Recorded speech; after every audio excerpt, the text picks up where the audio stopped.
আসসালামু আলাইকুম, কেমন আছেন সবাই? আশা করছি ভালো আছেন, আমিও ভালো আছি। আজকে দেখছেন বেশ কিছু সবজি কেটে নিয়েছি। এখানে রয়েছে পেঁপে, বেগুন, তারপরে পটল, তারপরে আলু। আলু আর পেঁপেটাকে গ্রেটার দিয়ে গ্রেট করে নিয়েছি। আর পেঁপে আর বেগুন আর পটলটাকে এমনি ঝুরি ঝুরি করে কেটে নিয়েছি। নিয়ে সব সবজিকে খুব ভালোভাবে কেটে আমি ধুয়ে নিয়েছি। নিয়ে এই যে একটা পাতিলে নিয়ে নিয়েছি। আর এখানে দেখছেন বেশ কিছুটা পালং শাক নিয়েছি। আর পালং শাক ছাড়াও আমি এখানে নিয়েছি হচ্ছে পাবদা মাছ। পাবদা মাছ দিয়ে আমি চচ্চড়িটা করব। এখানে বেশ কয়েকটা পাবদা মাছ নিয়ে নিয়েছি। নিয়ে এবার পাবদা মাছটাকে আর শাকটাকে এক সাইডে রেখে দিব। রেখে দিয়ে এখানে একটা বড় ফ্রাই প্যান নিয়েছি। যেহেতু আমার ফ্যামিলি মেম্বার বেশি, এই জন্য আমার একটু বেশি করে রান্না করতে হয়।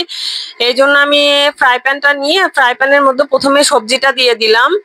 সবজিটা দিয়ে দেওয়া হয়ে গেলে এবার এর মধ্যে একে একে দিয়ে দিব পেঁয়াজ আর কাঁচামরিচ। এখানে বেশ খানিকটা পেঁয়াজ নিয়েছি, বেশ খানিকটা কাঁচামরিচ নিয়েছি। কাঁচামরিচ প্রায় 15-20টার মতো আছে, আর পেঁয়াজ প্রায় 1 কাপের মতো আছে। পেঁয়াজ কাঁচামরিচ নিয়ে এর মধ্যে দিয়ে দিব আদা রসুন জিরা ধনিয়া বাটা। আমি আদা রসুন জিরা ধনিয়া একসাথে বেটে রাখি, তো এখানে আমি 2 টেবিল চামচ পরিমাণ দিয়ে দিলাম। দিয়ে দিচ্ছে 1 চামচ পরিমাণ হলুদ। আর দিয়ে দিচ্ছি আমি 2 চামচ পরিমাণ লবণ। 2 থেকে 3 চামচ পরিমাণ, যেহেতু আমার সবজি পরিমাণ বেশি তাই বেশি দিচ্ছি, আপনাদের কম হলে কম দিবেন। আর এখানে দিয়ে দিচ্ছি আমি পর্যাপ্ত পরিমাণে সয়াবিন তেল। আর তেলটা একটু বেশিই দিতে হবে, তাহলে এই চচ্চড়িটা খেতে বেশি মজা লাগে। এই তো দেখছেন তেল দিয়ে এখন এটাকে খুব ভালো করে হাত দিয়ে মাখিয়ে নিচ্ছি। মাখিয়ে নেওয়াটা খুব ইম্পর্টেন্ট। আপনার মাখানো যত ভালো হবে তরকারির টেস্টটা তত ভালো হবে, চচ্চড়ির টেস্টটা তত ভালো হবে। এই তো দেখছেন আমি খুব ভালো করে হাত দিয়ে মাখিয়ে নিচ্ছি। একটুখানি মাখিয়ে নেওয়া হয়ে গেলে তারপরে শাকগুলো দিয়ে দিব। শাকগুলো দিয়ে আবারও ভালো করে মাখিয়ে নিব। শাকগুলো দিয়ে এমন ভাবে মাখাতে হবে যাতে শাকগুলো একদম মিশে যায়, বোঝাই না যায়।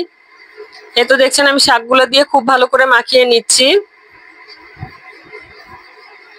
হাত দিয়ে ভালো করে মাখিয়ে নিতে হবে।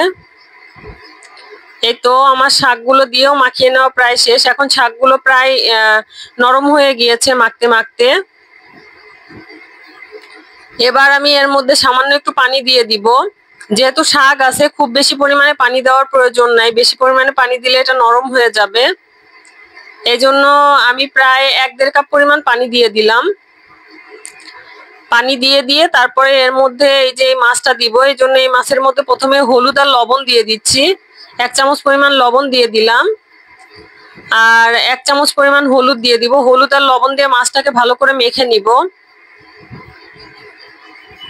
মাছটাকে দেখছেন একটুখানি মেখে নিচ্ছি। মাছটাকে ভালো করে মাখানো হয়ে গেলে তারপরে মাছটা ওই সবজির উপর দিয়ে ছড়িয়ে দিব। আর মাছটা অবশ্যই উপর দিয়ে ছড়িয়ে দিবেন, ভিতরে যেন না যায়, তাহলে মাছটা একদমই, যেহেতু পাবদা মাছ খুবই সফট, এটা একদম নরম হয়ে গলে যাবে। এবার আমি উপর দিয়ে সুন্দর করে পাবদা মাছগুলো বিছিয়ে দিচ্ছি। একটার উপরে আরেকটা দিবেন না, প্রত্যেকটা মাছ আলাদা আলাদা করে ছড়িয়ে দিবেন।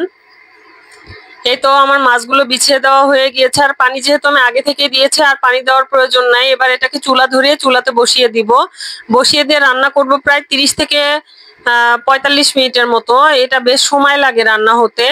আর পানিটা একদম শুকিয়ে ফেলতে হয়। আর একটুখানি ঢাকনা দিয়ে দিলাম। আর চুলার হিটটা এই সময় একদম হাই হিটে দিয়ে দিবেন। হাই হিটে দিয়ে এটা রান্না করে নিব। এটা প্রায় আমি 30 মিনিট পর ঢাকাটা খুলে নিচ্ছি। ঢাকাটা খুলে নিয়ে এবার এটাকে একটুখানি ঝাঁকিয়ে দিব। ফ্রাই প্যানটা ধরেই ঝাঁকিয়ে দিব, যেহেতু এটা নেড়ে চেড়ে উল্টানো যাবে না, এই জন্য ফ্রাই প্যানটা ধরেই সামান্য ঝাঁকিয়ে দিলেই হবে। এই তো দেখছেন ঝাঁকিয়ে দেওয়া শেষ আমার। এখন এটাকে আবারও নামিয়ে দিয়ে এর মধ্যে দিয়ে দিব আমি ধনিয়া পাতা। যেহেতু ধনিয়া পাতা আমি আগে থেকে দেইনি, উপর থেকে কিছুটা ধনিয়া পাতা কেটে ছিটিয়ে দিচ্ছি। আর এখনো যথেষ্ট পরিমাণ পানি আছে চচ্চড়িতে, এই পানিটা একদম শুকিয়ে ফেলতে হবে। এই তো ধনিয়া পাতা দেওয়া শেষ। এবার যে পানিটা আছে এই পানিটা ধীরে ধীরে ঢাকনা খোলা রাখা অবস্থায় শুকিয়ে ফেলতে হবে। এখন আর ঢাকনা লাগানোর প্রয়োজন নাই, কারণ সিদ্ধ হয়ে গিয়েছে সব সবজি। এবার এরকমই রেখে দিব আমি 15 থেকে 20 মিনিটের মতো। এর মধ্যে এই পানিটা শুকিয়ে যাবে। পানিটা শুকিয়ে গেলে তারপরে এই দেখেন আমি নামিয়ে নিয়েছি। আমার চচ্চড়িটা একদম রেডি। আপনাদের হাতে সময় না থাকলে এরকম ভাবে ঝটপট চচ্চড়ি বানিয়ে নিতে পারেন। হাতে মাখা চচ্চড়ির টেস্টই আলাদা। আমার রেসিপি ফলো করে যদি চচ্চড়ি বানান তাহলে অবশ্যই আমাকে জানাবেন যে এটা খেতে কেমন হলো। আর সবাই ভালো থাকবেন। আল্লাহ হাফেজ।